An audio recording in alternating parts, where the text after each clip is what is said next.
Saudara-saudari, Injil kita pada hari ini diambil dari Injil Markus bab 2 ayat 1 sampai 12.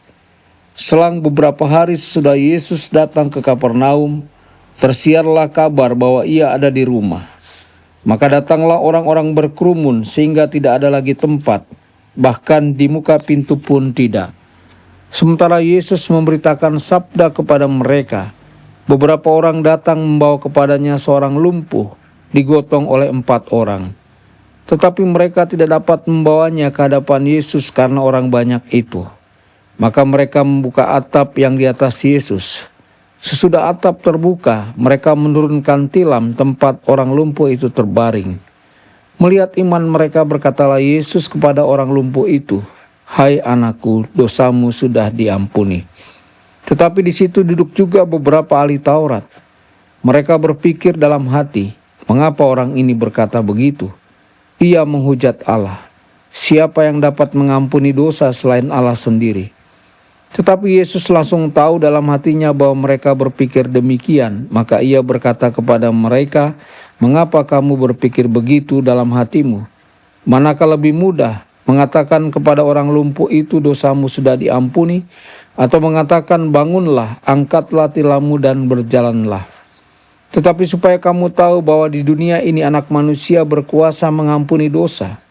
Lalu berkatalah Yesus kepada orang lumpuh itu, "Kepadamu kukatakan, bangunlah, angkatlah tempat tidurmu dan pulanglah ke rumahmu." Dan orang itu pun bangun, segera mengangkat tempat tidurnya dan pergi keluar di hadapan orang-orang itu.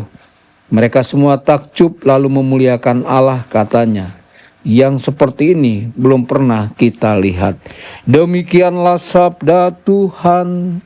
Terpujilah Kristus.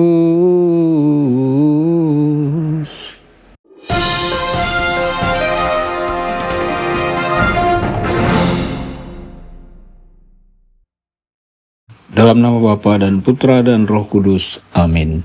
Saudara dan saudari terkasih dimanapun Anda berada, jumpa lagi dengan saya Romo Tedens dalam saluran Warta Kabar Sukacita. Semoga Anda semua dimanapun berada senantiasa dalam keadaan sehat dan bahagia. Injil hari ini mengajak kita melihat sebuah peristiwa sederhana, tetapi syarat makna iman. 4 orang mengusung sahabat mereka yang lumpuh datang kepada Yesus. Kisah ini bukan hanya cerita penyembuhan, tetapi gambaran mendalam tentang bagaimana Allah bekerja melalui cinta, iman, dan ketekunan manusia. Saudara-saudari, orang lumpuh itu tidak mungkin mencapai Yesus dengan kekuatannya sendiri. Ia telah mendengar tentang Yesus, tetapi tidak bisa bergerak menghampirinya. Tanpa 4 sahabatnya, ia tidak akan pernah mengalami sentuhan dan penyembuhan dari Tuhan.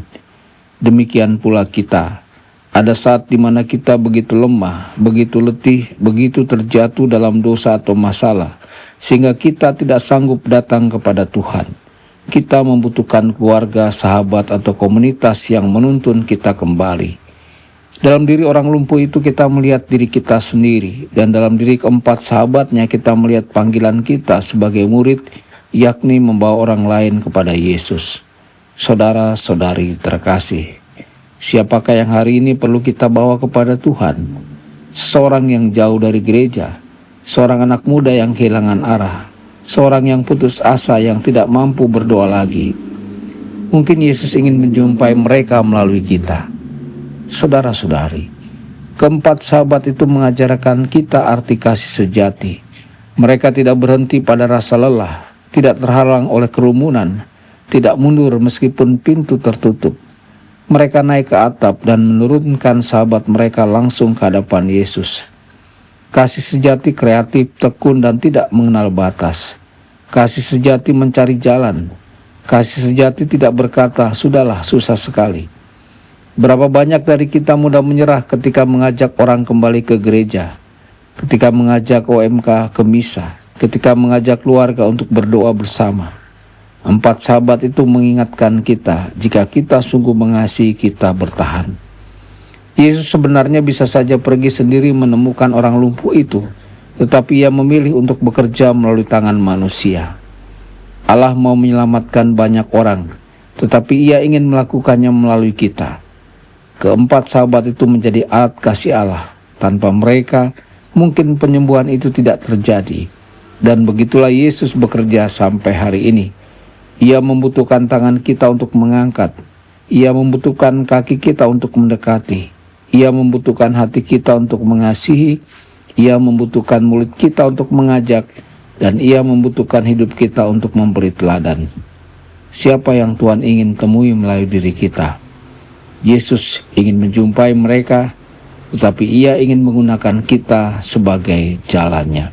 Tuhan Yesus memberkati Anda semua. Sabda Allah adalah kebenaran. Sabda Allah adalah kehidupan. Mari kita mencintainya, mari kita menghayatinya. Ya Tuhan yang ku muliakan, sabdamu angkat resahku.